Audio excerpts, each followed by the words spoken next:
Today's presentation will focus on pre-application design verification steps that directly improve existing design assumptions prior to field application, resulting in improved remedial performance outcomes. With that, I'd like to introduce our first speaker for today.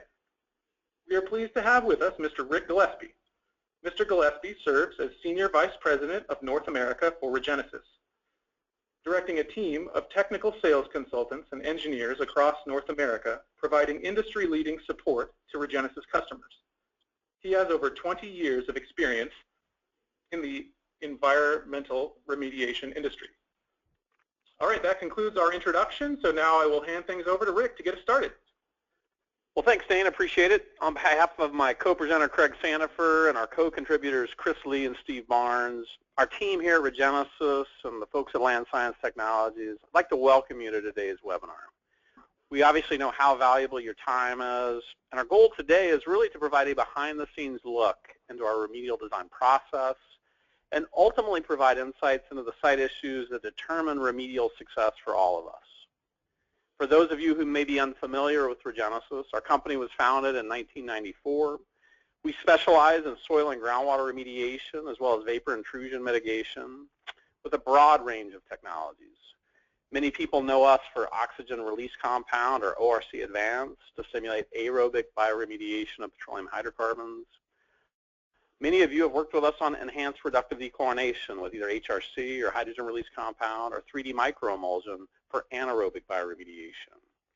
We have a tremendous amount of experience with in situ chemical oxidation, both for soil and groundwater, using our all-in-one catalyzed persulfate, known as Persulfox, as well as REGENOX, two powerful oxidants that work on a broad range of contaminants. In the last year or two, you've probably heard a lot about our new technology class using liquid activated carbon. PlumeStop is a platform technology that sorbs contaminants and reduces concentrations to very low levels in days to weeks. We call it a platform technology because it really creates a table where contaminants can rapidly sorb and microbes can flourish to lead to permanent destruction of those contaminants in situ. Many of you may not be aware that we have a division called Land Science Technologies that focuses on vapor intrusion mitigation, both in new construction with GeoSeal and existing buildings with RetroCoat. No one on this call is going to be surprised when I say there's no silver bullet technology that works for every contaminant and every cleanup goal. We're certainly in that class. However, REGENESIS does take pride in the fact that we've built a broad range of solutions that can be implemented to help save our clients time and money. One of the common misperceptions of REGENESIS, especially with people who've not worked with us before, is they might describe us as a product vendor or a product manufacturer. And although it's true we do manufacture products for the environmental industry, the real power and value of our company is in the tremendous amount of experience we've gained with over 24,000 applications worldwide. Today, we're going to share some of that experience. For those of you who don't know, we have a dedicated team of engineers, geologists, and scientists around the world. And this is really our secret sauce. Those folks review, evaluate, and provide remedial designs to consulting firms every day.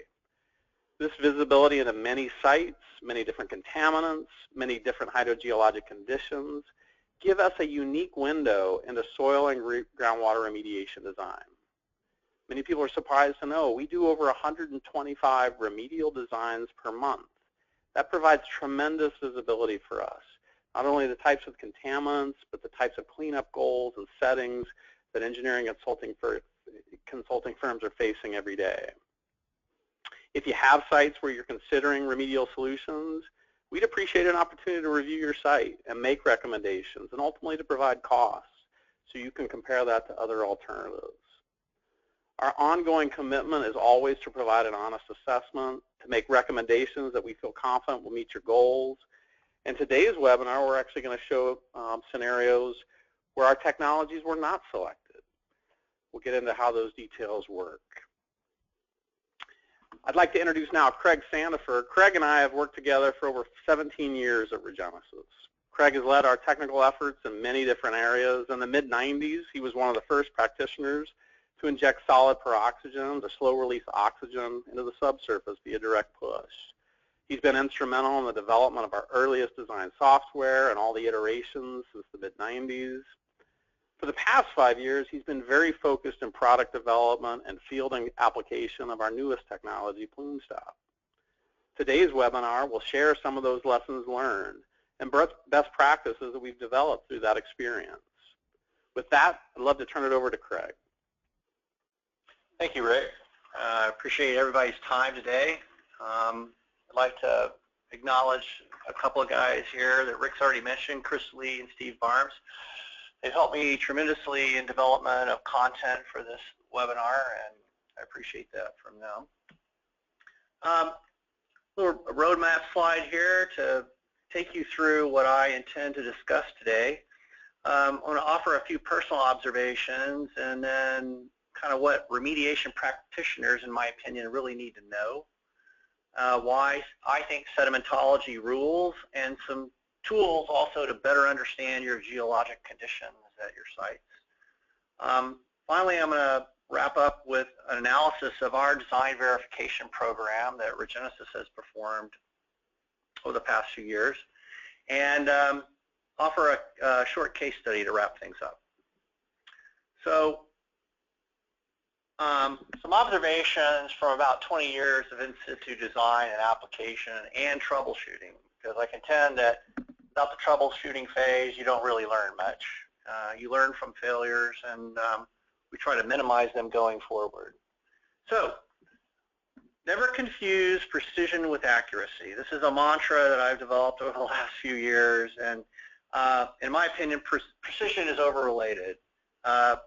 Precision tends to create a sense that we know more than we do about our projects, and that simply put, high precision, and you might define high precision as great analytical results, but I'm sort of thinking about precision in data density. That could be in terms of groundwater with quarterly monitoring sampling that stretches out over 10 years at 4 events a year. That might extend into soil in the terms of high data density and frequency of sampling in the source areas. I would contend that being precise and inaccurate in precision is still inaccurate, and that as a remedial designer myself, I would prefer to see remedial design data that might have higher levels of accuracy with lower precision. And that is, I think there's a disconnect in general between analysis and characterizations that have occurred in the source areas as opposed to in the mid and distal plume, and the high density and data frequency that we see collected there is extrapolated into the mid and distal plume and creates maybe misperceptions. So soil data density in the distal and mid plume needs to be more rifle shotted and in the right zones. And that's a take home that I've learned after looking at lots and lots of data sets. So what do you as a remedial practitioner really need to know? Well, in my opinion, that you really need to understand the organization and position of contaminant storage units as well as the transport units. Now, in today's webinar, I'm going to define storage units as the fine grain units, and the coarse grain units would be defined as the transport units. It's really critical to understand the vertical and lateral relationships between these storage and transport units. And I contend that as a remedial designer, what I really care about is the sand content. That is, how much is present and where is it located? Because that helps define the plumbing, if you will, of the plume. So I also propose and believe strongly, I think it's supported by empirical data, that sedimentary processes control the relationships between fine and coarse grain units. It's critical to understand, if you want to understand mass storage and distribution, that you understand this relationship, and that plume shapes, in essence, are the result of the interplay between fine and coarse grain unit organization and relationships. Therefore, contaminant distribution, which is flowing through these soil matrices, is controlled by the soil type and those positional relationships. So if you can determine vertical and lateral relationships between these low and high hydraulic conductivity zones, you're going a long ways into uncovering a lot of what's happening in your plume. And that remediation, as we all know, is really site-specific, and it's really based on the specific characteristics of your site and of the geology, if you will, in the saturated zone of your site, and it's generally unique. I'd like to direct you, before I move to the next slide, which I did. Back up. The slide to your right there shows a clay that was 10 to the minus 6 clay, low permeability, and if you take into consideration the deformation of the direct push core that was collected, you can see that it was most likely approximately a 1 inch to 3/4 of an inch thick sand zone, clean sand, sandwiched between two 10 to the minus 6 clay zones. And this sample was actually collected somewhere between 100 to 200 feet down gradient of the source area. And in fact, was the control feature for the entire plume at this site. So understanding where the nature and extent of these transport zones becomes a very, very critical part to remediating the body of these large plumes. So sedimentary processes actually control these relationships. So if we go back to the fine and coarse grain units and its distribution, sediments are deposited in an organized fashion. Although they may appear rather random, they aren't. They're organized in very specific and reproducible ways. And it's really based on the environment in which they were deposited. And this is founded in fundamental geologic principles that the oil industry has used with great success for over 100 years. And some folks like Rick Kramer, Mike Schultz, Fred Payne, Joe Quinnen, these folks at AECOM and Arcadis have been championing this notion of depositional environments and understanding the plume in context of the deposits themselves and the depositional environment in which they were in place. Now, that doesn't always mean you have that luxury for a smaller site, but you need to be aware of it. Lack of awareness creates a lot of error in our thinking. But they're very organized, as though it seems chaotic in cross sections and in solid or continuous core. They are very non-random. So the first principle of this and the guiding principle of this is that the fine and coarse grain units are organized based on the velocity of the carrier fluid. That's most times water, but sometimes air. So if you think about it this way, the more energy the depositional water or energy the water had during deposition, the coarser the grain of the soil. And the finer grain sediments would be in a low energy water environments. So to untangle these relationships, you have a host of tools at your disposal. You have high-res tools, which are very appropriate and very helpful. And these include MIP, hydraulic profiling tools, electrical conductivity, CPT, and those kinds of techniques. I'm really not going to discuss those today. I'm really going to focus in on some of the lower resolution methods that are very available to you and very helpful as well, and can get you part or most of the way there. Continuous core soil logging. It's a good old-fashioned method that when it's done right and properly with the right parameters called out is very powerful. So using geologically based descriptions rather than engineering based descriptions get you to remedial designs that are better. And that's because you're identifying the percent sand, the grain size, and its sorting. Other relative characteristics are the characteristics that mean the most to us when we're actually doing remediation. So at REGENESIS, Hey, Craig, I'd like to interject just quickly there.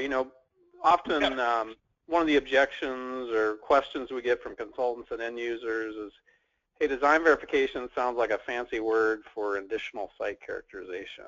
And we've already characterized the site. We've defined the vertical extent, the aerial extent. And I know that your next few slides are going to get into it, but could you maybe just talk briefly on the fundamental differences between additional site characterization for delineating a plume and what design verification is all about? Right. Well, essentially, and I'll cover it in the next few slides, as you mentioned, I mean, characterization is regulatorily driven for the most part, and it really is focused in on risk pathways, liability issues, defining the vertical and lateral extent, and the plume boundaries. Those are all regulatory requirements that are, in law that has to be done. And that's a significant difference between what we as remedial designers need to create success. And that includes things like where's the storage units, where's the mass, and how is it being transported. Those are the things that we're targeting with design verification. And so if we segue into the next slide, what is design verification? Well, it's really in the pre-application phase, a field verification of some of the remedial design assumptions that we have made going into the project. We've gathered this data, the consultant has gathered the data, and they've synthesized it, they put it on a design input form, sent it into our remediation design engineers, and they are a set of assumptions based on the data that they have to date. I contend that that data is very reasonable, and it's based on the data that was collected for a different set of reasons than why design verification is performed. These are high-density identifications of contaminant transport units for the most part. I believe in most cases consultants have already done a great job at identifying where mass is most of the time. But once you get to the distal and the mid-plume, things get pretty fuzzy. And down in those sections, the mass isn't quite understood as well, and its distribution certainly isn't. So our objective is to improve that by doing high-density identification of these mass transport units, resulting in improved reagent emplacement, accuracy, but also really focused on targeting or intercepting those mass flux zones that really matter in the plume body itself. This kind of goes back to Rick's first question, really is what it's not. Delineating lateral and vertical extent, it's certainly not doing that. We're not defining your plume boundaries over again. We're not defining your sensitive receptor pathways over again. And we don't really focus on liability and risk. What we're focusing on is where is the mass, how is it being transported, how can we intercept that mass most effectively. That will make the material difference in the size of your plume in the shortest period of time and result in remedial success. So why does design verification generally improve your remedial outcomes? Well, because it's focused on identifying the position of this mass, and it's also interested in where the high mass flux zones are. So the emphasis is on identification of these the principal impacted units, and resulting in greater reagent contaminant contact. The bottom line, it's focused where it needs to be, and it's contacting it in the most efficient manner. So essentially, design verification, when that data is fed back to REGENESIS design engineers, it really helps us identify technical blind spots. Now, what do I mean by that? Well, I'm defining today a technical blind spot as a previously unidentified variable that's present at your site. That I mean is material, something that would make a big difference in the design itself. And by doing this, it helps refine design assumptions, and it helps with reagent selection. It helps us calibrate the remedial reagent design itself. That is, what's the contaminant mass that we know now in those mass flux zones, for instance, in the mid-plume? Is the reagent volume and mass properly dialed up for that? It also answers the question, if it is properly dialed up from a mass to mass ratio or stoichiometrically, let's just say, can we actually fit that reagent in the volume that we've got as our target treatment zone? So essentially, we're calibrating the target treatment zone's accommodation rates and volumes by doing part of this design verification and identifying hydraulic limitations. So what are some of the critical components? Now, there's about 5 or 6, but I'm really going to talk about 3 really critical pieces, and essentially really 2 out of these 3. The continuous core soil logging set, which is incredibly important.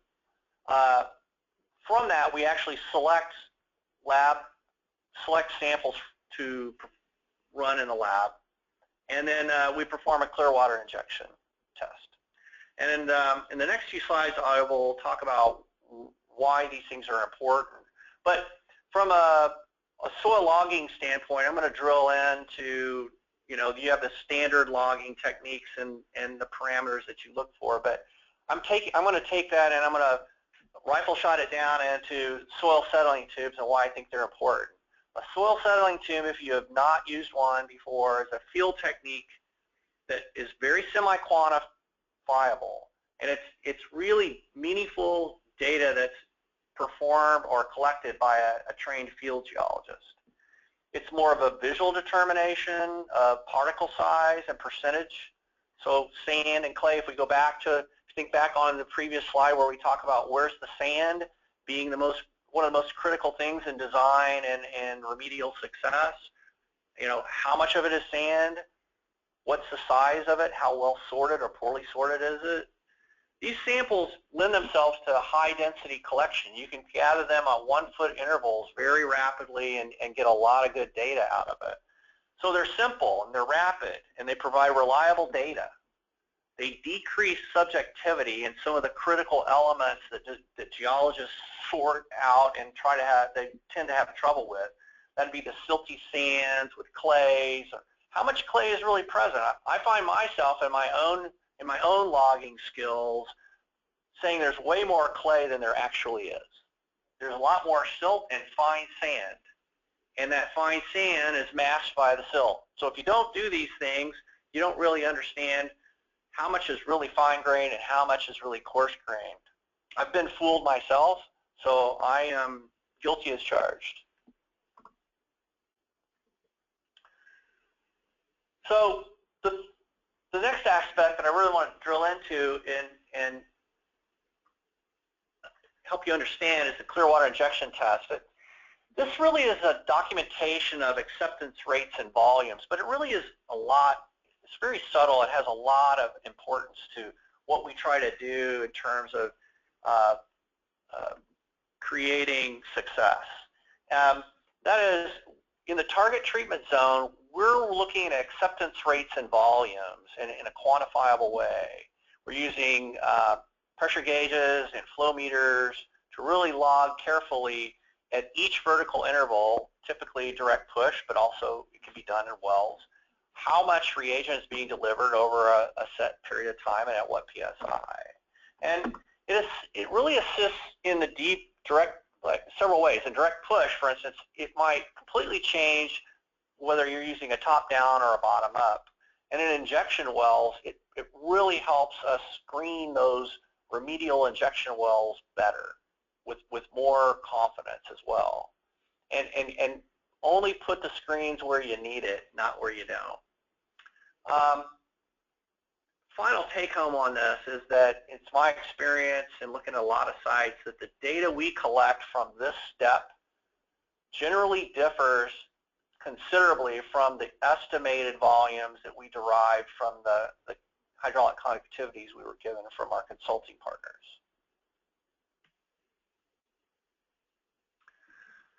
So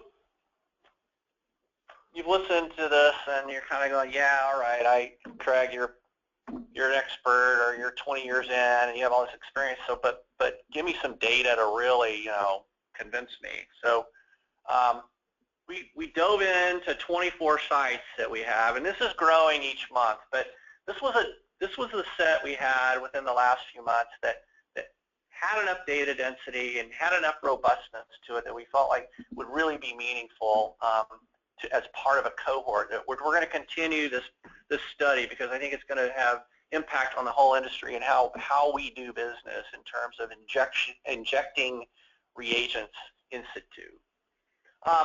So the design approaches were 33% in the source area and 67% either in the mid or distal part of the plume. By contaminant type, 35% of the sites that we evaluated were petroleum, hydrocarbons, 61% were chlorinated, 4% were mixed or commingled plumes. Generally, the sites were evenly split between fine grain, clays and silts, and coarse grain, dominantly sand and gravel. Here's the technical rubber meets the road, folks. Technical blind spots. Once again, this is something that you didn't realize was on your site and has a material effect on the outcomes of your remediation. Hydrogeologic conditions. 46% of the time, we found significant differences in the hydrogeologic conditions of the site compared to what we thought it was prior. 25% of the time, we had lower rates of application and smaller ROIs. Well, I think everybody can understand that if you can't get material in at the same ROI, you're going to have to adjust the number of points to still have the same level of coverage otherwise. So a material effect. If you had walked in, went out to your site, applied it as we had designed it originally, you'd probably have dead spots where we didn't have reagent coverage. Unidentified contaminant transport zones, mass flux units. Unidentified mass flux units. That 21% of the time, we're finding these mass flux units that weren't previously understood to be present. Materially affects remedial outcomes and design. 18% of the time we had thicker contamination zones. I think that's pretty easy to see that would adversely affect results if you left it at your original design. Finally, higher contaminant concentrations, another 18%. That outstanding amount of data to indicate that we're missing the mark on how much mass is really present in these various parts of the plume, almost 20% of the time. So my take home is, if you miss any one or two of these by a significant amount, your project's at risk for non-performance, or certainly underperformance. So this is a simple pie chart. And this pie chart is what the design verification results have led to in terms of design changes. So 62% of the time, we have made some type of change on a site. 38% of the time, there's no change. 62% of the time, we're making a change. Now, 35% of the time, it was few changes. That might be we just went bottom up versus top down, or maybe changed the reagent solution percentage somewhat. But 8% of the time, we made moderate changes. So that might be lopping a foot off the bottom of the design target treatment zone, or it might be some combination of 2 or 3 minor adjustments. But another 8% of the time, we're changing significantly. That's things like moving from a direct push method to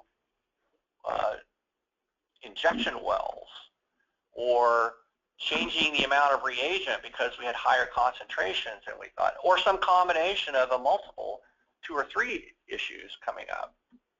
And then finally, what was mind-boggling to me is that over 10% of the time we canceled the application because we did not think we would be appropriate for that site. We didn't think we could either accomplish the goal, or because it was maybe free phase was present, or there was some other remedial objective, something like hydraulic conductivity or accommodation that wouldn't allow us to apply the reagent in the kinds of ROIs that we needed. So that avoidance cost is significant, and I think anyone that is doing remediation would want to know about that ahead of time and avoid those costs. You know, Craig, I think this slide is really, really powerful. And, you know, you and I both know non-performance of remedial agents, remedial designs, whether it's missing the target treatment zone or missing the mass estimates.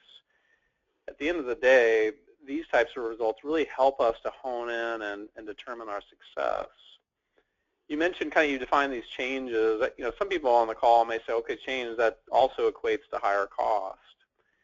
And you know, one of the analysis we performed is how often do we have to change costs? And on the slides that are the sites that are in this data set, only 4% of the time, which equates out to one site, did the cost increase.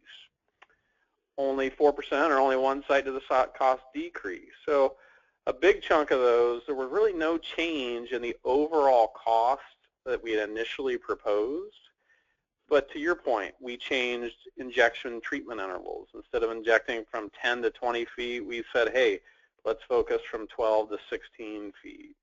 Or like you said, bottom-up injection or top-down. So when we say changes, it's really just alterations and modifications to the design so that we can ensure we get better results. The other part for me that's really important is the last thing we need as a company and consultants need are non-performing sites. And this 11%, when we say cancel, it doesn't mean that remediation didn't move forward. I know Craig has an example of a site where we had proposed, I believe it was in situ chemical oxidation, and there was just way too much mass to be effective. And as a result, we went to the consultant and said, look, we think there's a really high risk of non-performance based on the design verification results.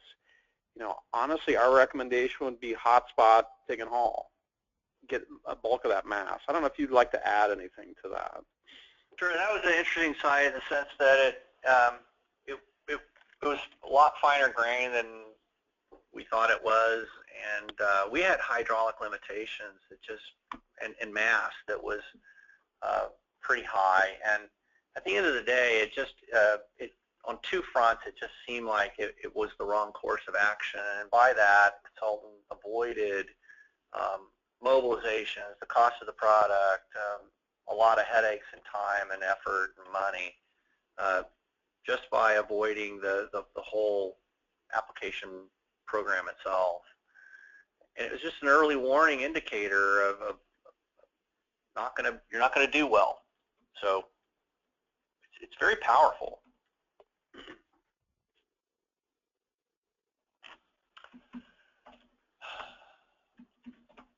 So I'm going to transition into the final set of slides. And this is a case study in Nebraska. It's a UST site, so it's a hydrocarbon site.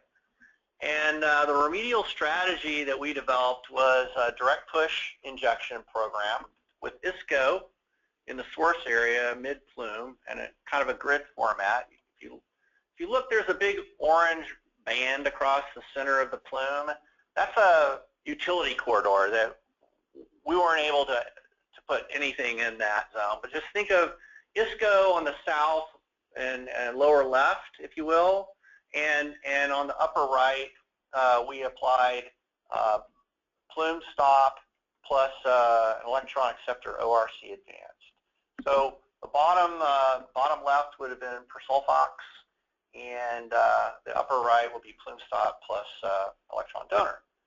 So design verification objectives were very clear. We had enough information from the existing data to know we had sandy units that were most likely the transport units, but what we specifically needed to know was the vertical and lateral extent of these flux zones. And we needed to confirm what mass was present in those zones as well as the accommodation rates that we could apply in those zones without stressing the aquifer. So we performed detailed soil examination. We did our geologically based logging, which encompasses the standard procedures that we all know. But what we really focused in on was the soil types and using the settling tubes. We collected these at fairly high density within the zones that we knew the mass flux zones existed. We collected on 1 foot vertical intervals, and we clearly defined those high percent sand units. We identified the high flux units, the mass flux units. And by the way, we also identified elevated TPH downgrading in the distal section of the plume. So using this data, we were able to refine the plume's boundaries, if you will, and optimize remediation for that site. And essentially, this is a cartoon cross-section, but the high TPH zones are in the area in red, and you can kind of see where we applied material based on mass and on soil type. So it wasn't always just putting it in the sandy zone. We're also focused in where the mass is. So we varied the reagent solution percentages in these tighter soil conditions, say this clay sands. We changed the percent solution so we could accommodate that finer grain material. The injection test really clearly spoke to that and helped us with those modifications. We increased our target treatment zone's vertical interval, and that was based, once again, on those geologic core logs, doing continuous cores, and then submitting those cores for an analysis where we needed those select soil samples. Conversely, we were able to decrease the plume's lateral extent by the same methods, using continuous core logs and contaminant analysis from select samples. We're able to reduce that width, if you will, of the plume. So what we did was an optimization program for that particular plume, and we redistributed the original remedial solution mass via site-specific optimized program. And we redefined the target treatment zone footprint. Now, in the source area, we didn't change it because source area was the source area. But in the mid-plume, we reduced the zone by about 20%, the footprint, and about 25% in the distal plume. So the remedial solutions that we applied, the quantities were reallocated based on the contaminant mass. So where the contaminant was high is where we focused the vast majority of the remedial reagent. And then, once again, we modify the remedial reagent solution percentages to focus on those transport units. So if they were a little finer grained, we didn't put quite as much volume and kept our pressures low, so there was no fracking. This resulted in improved application methods, not only the methods, but the efficiencies of contact. So essentially, the reallocation of material is mostly, you might consider that just as a site-specific optimization program. So here's some results. This is a downgradient monitoring well, and if you notice, the top line is TPH, the bottom line in blue is benzene. In the downgradient well, the Sentinel well, it dropped from 3,000 ppm in TPH to below the detection limit somewhere around 95, 90 days. And that probably 100 ppb or so of benzene was reduced at somewhere around day 55 to below MCLs. And I just checked back on this project. We're out at almost 200 days of data, and we are still below detection limit for benzene and for TPH in this well. So, some conclusions. Depositional processes exert a significant control on contaminant distribution. Depositional processes are predictable and they are non-random. And design verification study programs, etc., provide the remedial insights necessary for these processes to be understood and the associated contaminant mass remediated. So overall, design verification improves predictability. It improves your implementation time, but also efficiency, because now you're not placing remedial reagents where you don't need it. And you're identifying technical blind spots or problems. And I contend this is one of the major features. And finally, you're improving the overall design and ultimately your remedial outcomes. And with that, I will take any questions. Great, thanks, Craig. We certainly appreciate that. You know, one comment I'd like to make, I think one of the most powerful things in your presentation was showing that case study. And it really contrasts how we've done remedial design, and not just REGENESIS, but as an industry historically, when we target treatment intervals with whatever reagent has been selected, it's often uniformly distributed over that target treatment interval. So if groundwater is at 15 feet, in the example you showed, it was around 12 or 13, went down to 25 feet, the remedial designer would inject maybe bottom up or top down and try to distribute that same equal amount of reagent across that zone. And that's really been a big change for us, being able to target the bulk of the reagent where the bulk of the mass exists. So we've got several questions, and I'll give you an opportunity to speak, Craig. I just want to let people know we do have several questions coming in. I really encourage you to use that feature. I think this can be probably the most powerful part of the webinar, is answering your questions. Craig, I've got one that's lined up here that I'll probably take, and then I'm going to hit you with a couple technical ones. Before I do that, did you have a comment that you wanted to add? I just wanted to kind of emphasize the notion that I think the days of, 10 pounds of vertical foot, across the entire screen interval of a well are really going to be closing down as we understand these principles more thoroughly, and as people take on the design verification step, it's an investment in success, in my opinion. Great. Well, I've got the first question. I'm going to take this one. What is the typical timing for design verification? How far in advance should it be done before the field applications start? This is a great question. Typically or ideally, we'd be at least 6 weeks out. That doesn't always happen. Sometimes it's part of the field application, but ideally for us to be able to collect this information and make the necessary changes to evaluate the data and provide the report, we'd recommend at least 4 to 6 weeks. To kind of build on that, people often ask, well, how long does it take? What are the costs associated with it? It really depends on the site and the size and the scope of the remediation. In terms of cost, it varies. In the data that we presented, it was somewhere between 3 to maybe 8% of the total remedial project cost. And on average, it was kind of in the $6,000 to $8,000 range for the data to collect that. I'll tell you, it's money very well spent.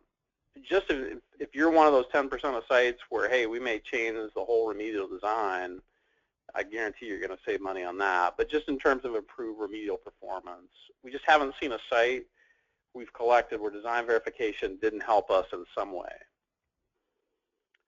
All right, so the next question I have here, clear water, and Craig, this will be for you. It's a question related to clear water injection test. Question is, what volume of water is injected at each interval? And really, what's the total volume? And I'm assuming they mean that kind of as a rule of thumb. It's really reagent specific. And, the clear water injection testing would be based off the reagent. So if it was something like plume stop, it would be different than it would be if it was something like, Regenox or Persulfox. And they're all high volumes. Where they're very critical is in the high volume reagents. And essentially, we try to do from a design verification standpoint is to use volumes that represent, if we're using direct push or even injection wells, represents the entire volume that we would theoretically apply. If it's a non-reactive material, we'd probably go 1-to-1. If it's reactive materials, we'd probably go 1.3 to 1, gallon per gallon, just to make sure we have a little bit of wiggle room there, and make sure the aquifer can really accommodate that volume. Okay. I'll build on that. There's a second question. I'll take this one. Is any problems with getting regulatory approval to do a clear water injection test? So we're injecting tap water at these sites. We're not re-injecting groundwater. So to date, we have not had any issues in the states where we perform this in terms of getting regulatory approval for that injection. Next question is related to something that as I'm passionate about, which is vertical treatment intervals and how do we ensure reagent. It's a question related to direct push. How do you decide when you're going to do bottom up versus top down? Rick, or to the group, it's really based on hydraulic connectivities, and if let's just say you have a sandy unit deep, and you have more fine-grained units up above, let's say high silt clay content. If you start at the bottom down and you have a thick interval, let's say it's even 10 feet, and this can happen even over a 4-foot or 2-foot zone. If you have large hydraulic connectivity changes, going from the more transmissive to the less transmissive almost ensures you're going to put most of it in the higher transmissive zone because of the resistance that's required to move fluids into the lower hydraulic connectivity zones. And as you know, fluids take the path of least resistance. So that would be a top-down indicator. The reverse of that would be the same. I would do bottom-up if I tended to have more coarse-grain materials higher in the section and finer-grain materials in the lower section. I'm a big fan of shorter intervals is better. It controls more. It gives you more control on where you're putting reagents. So the longer these treatment intervals are, the less control you have over where you're putting reagents. So, that's just a given. Okay. We're getting lots of great questions. This one, I wish I could pose to the group. It's a good one, but we have to put your consultant hat on here for a second, Craig. So their comment is difficult to convince clients, and by client I mean the end user, the payer, to install more boring wells to characterize the hydrogeologic conditions. And I think their question is what's your basis? How do you provide a technical rationale to the payer to say, look, these tests are worth it? Well, I think they're fundamentally based in the notion that you're avoiding application of reagents. I think it goes to that slide set where we talked about, the characterizations done to date are for a different set of reasons than why you're doing remedial investigations. You're trying to find mass and the mass transport units. And if you don't identify those, and you're not really inclined to be focused on that as part of your other remedial characterization steps, then you're really trying to design into a system that you really don't understand, and you're going to save time in terms of covering a 20-foot section, because during the characterization you screened it across a wide interval because we didn't quite understand what groundwater was doing and where the mass flux zones were. And therefore, once you can do something like a design verification step, you've now rifle-shotted it into maybe a 4-foot zone. So not only is it the time to apply reagent, it's also putting it where you need it and not where you don't. So you save time, you save money because your applier isn't out there all a long time, and you're saving costs of the product itself. Yeah, I'd like to take a step just as a quick anecdote, and you'll support me on this. In the mid-2000s, when we're starting in situ chemical oxidation work, and we weren't doing design verification work, it was not rare at all that we would go out to a site, inject an oxidant, and see surfacing, just see signs of a lot more mass present. And at those sites, we wouldn't see the results that we expected. And you go back and collect additional samples and say, wow, there's a ton of mass, or maybe there's even free product. And you and I have had conversations like, this is a really expensive way of doing site characterization by injecting oxidants in to find hotspots and source areas. And this testing usually, is usually 1 to 2 days in duration using simple geoprobe in most conditions. And so it just is a real simple way of collecting that data. All right, we've got a few more here. See if I can find one that's off a little bit. I like this one because this is my style. They started by saying, thanks for the presentation. You indicated that something one should not proceed with a remediation if the volume was too much. What the heck does that mean?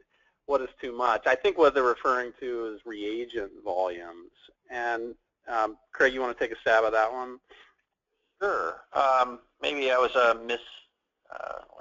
poor language selection. I would say think of it as, can we fit the remedial reagent? Are we under hydraulic limitations?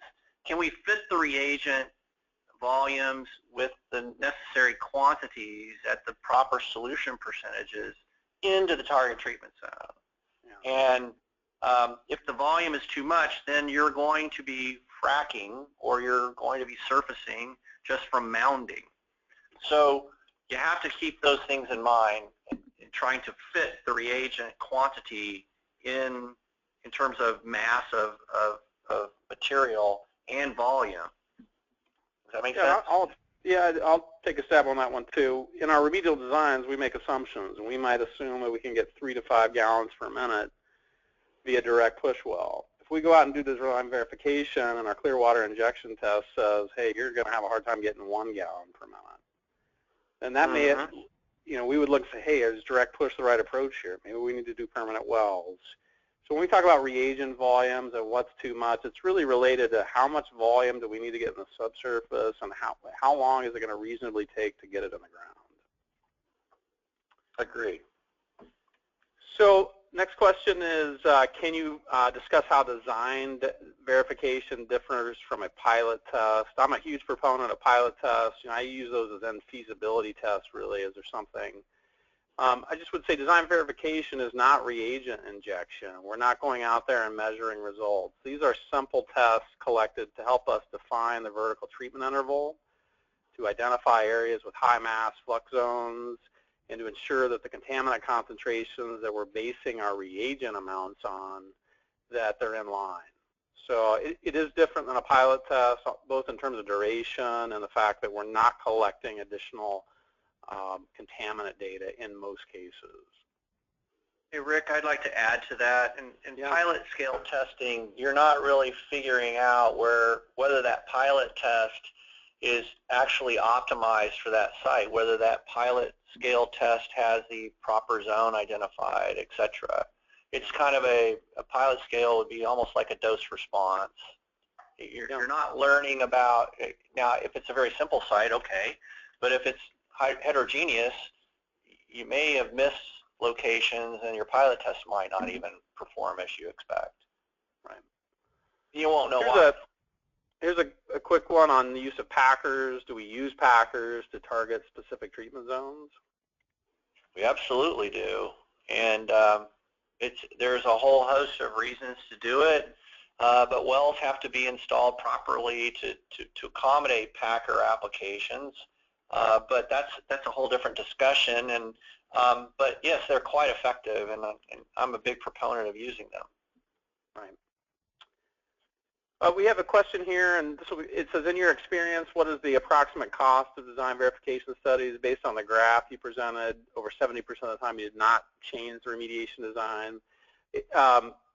We may have not presented that clearly. In fact, about 62% 62% of the time we in fact do change the remedial design. Those changes can be changes in injection intervals, reagent volumes. Most of the time it doesn't result in a change in cost. Keep in mind in the data we presented, and that was on 28 sites, 10%, 11% of the time we canceled the injection and said, hey, we need to take a step back, or we need to make recommendations for alternate approaches or alternate technologies. Total cost, usually around 3 to 10%. That's a very broad rule of thumb. We're only talking about 1 to 2 days typically in the field with a geoprobe unit. You guys know how much geoprobes cost per day. It's often in the kind of $6,000 to $8,000 range would be a typical cost for design verification. Again, rule of thumb. Grab a few more here. We're probably not going to get to all of them, but I want to try to capture. Any comments on, this is for you, Craig, any comments on accuracy of data using direct push characterization tools such as HPT versus more traditional methods of soil logging or laboratory analysis? I'm sure they probably want to add high res like MIP, things like that. I do, and I really think that those are great tools, and I'm not saying you should do one or the other. In many cases, if the client and the setting is appropriate, I'm a big proponent of using high-resolution tools in the toolbox, including MIP, LIF, all the tools that are available to you based on what your site conditions are, etc. I believe there's always something to be learned from ground truthing. Even CPT logs can get skewed. I believe that if you ground truth them with a single core where a geologist is looking at them and correlating the instrument's responses to the soil types across that stratified zone, you get a sense of, well-tied. It's similar to in the oil field using well-tied geophysical, where they have real log data and they have this electronic signature and they can track it. But short of that, I'm very bullish on it, and I think it's really helpful in untangling some of these concepts that I was talking about between the fine and coarse grain units. Great. So Dane, I'm going to look for some guidance from you. I know we're coming up on the hour. Do we have time for one more question? Sure, yeah, we have a lot of questions, so we're not going to be able to get to them all in the time permitting, but yeah, I think one more question is fine. Okay. So Craig, I've tried to pick the hardest one, so this will be the... Okay, great. Are you emphasizing putting more substrate/reagent where the contaminant mass is located, or where the contaminant mass or contaminant mass flux is occurring? In your experience, are they typically the same or different? So I'll give you a minute to think about it. I kind of messed that question up. Let me repeat it one more time. Are you emphasizing putting more substrate where the contaminant mass is located or where the contaminant mass flux is occurring? In your experience, are they typically the same or different? Well, I'll answer the second question first. They are different. And I am emphasizing, depending on the strategy and the very specific site objectives and goals, I always think that if you want to shrink a plume rapidly and quickly, you must contact the mass flux zones. That's that zone that carries 90% of the mass and probably 10% of the aquifer. If you identify that and you are able to address that with an efficient application, that plume will shrink rapidly. As far as putting it where mass is, and this is a whole different kettle of fish, in terms of the source area, I would advocate absolutely putting it right where the mass is. Now, if you get in really heterogeneous environments where you have back diffusion, etc., that's a different philosophy and an approach that I would have to talk with them about. But essentially, I'm interested in mass flux in the body of the plume, and I'm interested in putting it right on the contamination in the more source or proximal to the source area. Great. Well, good. Well, Dane, Craig, and I will turn it over to you. All right, thanks, Rick. And so we had a lot of questions today, so if we didn't get to your question, we'll make an effort to follow up with you after the webinar. But that does conclude our presentation for today. Just a couple of reminders. First, you will receive a follow-up email with a brief survey. We really appreciate your feedback, so please take a minute to let us know how we did. And also, you'll receive a link to the recording of this webinar as soon as it is available. So thanks very much again to our presenters, Mr. Rick Gillespie and Mr. Craig Sandefur, and thanks to everyone who could join us today. Have a great day.